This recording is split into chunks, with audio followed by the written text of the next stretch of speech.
In today's video, I'm going to teach you how to use Asana for beginners. By the end, you'll know how to set up a new project, add tasks quickly, and make sure every task has a clear owner and deadline so nothing slips through the cracks. First, let's create a project. From your Asana home screen, look for the plus icon, usually at the top bar.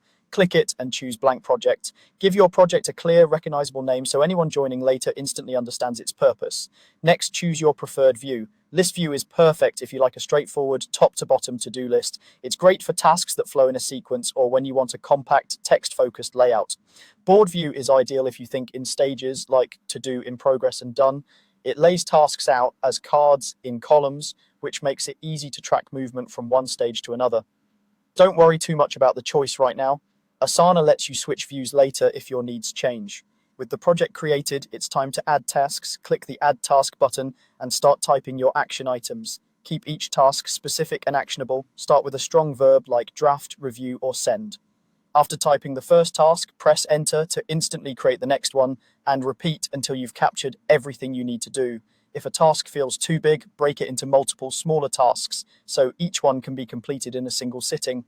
Clear, concise task names make the whole project easier to scan and manage. Now click into any task to add the two essentials: who's responsible and when it's due. In the task pane, assign a teammate so ownership is unmistakable. In Asana, a task should have one assignee at a time to avoid confusion. Then set a due date. Choose a realistic date that reflects when the work should be finished, not just started. If timing is uncertain, pick a tentative date and adjust it as more information comes in. This simple habit of assigning and dating every task turns a list of ideas into a plan you can execute. As a helpful tip, avoid leaving tasks unassigned or undated. Those are the ones that tend to stall.